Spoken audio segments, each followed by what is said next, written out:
Update muna nga tayo sa mundo ng basketball sa Gilas, Pilipinas. Nagyabang nga ang mga Australian at pinagmayabang ang kanilang national team o basketball national team na Boomers.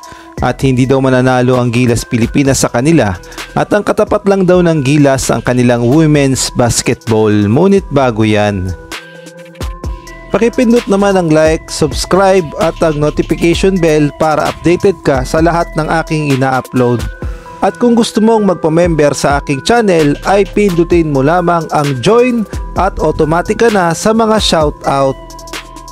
Hindi pa man nagsisimula ang FIBA World Cup qualifiers ay nagyabang na ang mga Australiano. Patungkol nga ito sa kanilang national basketball team na Australian Boomers. Ang sinasabi nga nila ay no chance talaga ang Gilas, Pilipinas once na nagkatapat ang Boomers at ang Gilas, at may naglagay pa nga ng predicting Group A na ang Pilipinas ay pangatlo lamang at syempre numero 1 ang Australia. Alam naman nating lahat na nasa group of death ang Pilipinas na kahanay nga ang Australia, New Zealand at gayon na rin ng Guam. At patungkol naman sa Australia ay may history na talaga ang Pilipinas way back 2018 kung saan ay nagkaroon nga ng gulo at hindi na yan malilimutan ng mga Gilas fans at gayon na rin ng mga Australian fans, kaya naman hindi talaga maiwasan na magkaroon ng matinding asaran. Ang sabi nga ng Australiano na ito ay hindi daw deserve na muling makalaban ng Gilas, Pilipinas ang Boomers dahil nga daw sa kanilang pangit na behavior. Ang sabi naman dito ay dudurugin daw muli ng Australia ang Pilipinas at ang Pilipinas daw ay hindi daw marunong maglaro ng basketball, kaya naman daw dinaan na lang sa gulo. At ang sabi pa nga nila ay hindi naman daw talaga manalo ang Gilas, Pilipinas sa Australia at tinatambakan lamang ng 40 puntos.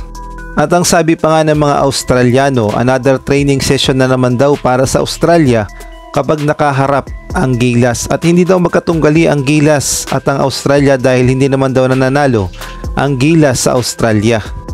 At ang sabi pa nga dito, nakakahiya daw ang Pilipinas dahil sa ginawa nilang gulo.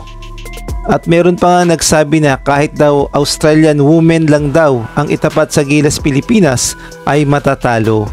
Ang sabi pa nga nila ay sinimulan daw ng Pilipinas kaya tinapos lamang ng Australia ang gulo sa basketball, at no match daw talaga ang Gilas, Pilipinas at ang tanging katapat daw ng Gilas, Pilipinas ang Australian women basketball.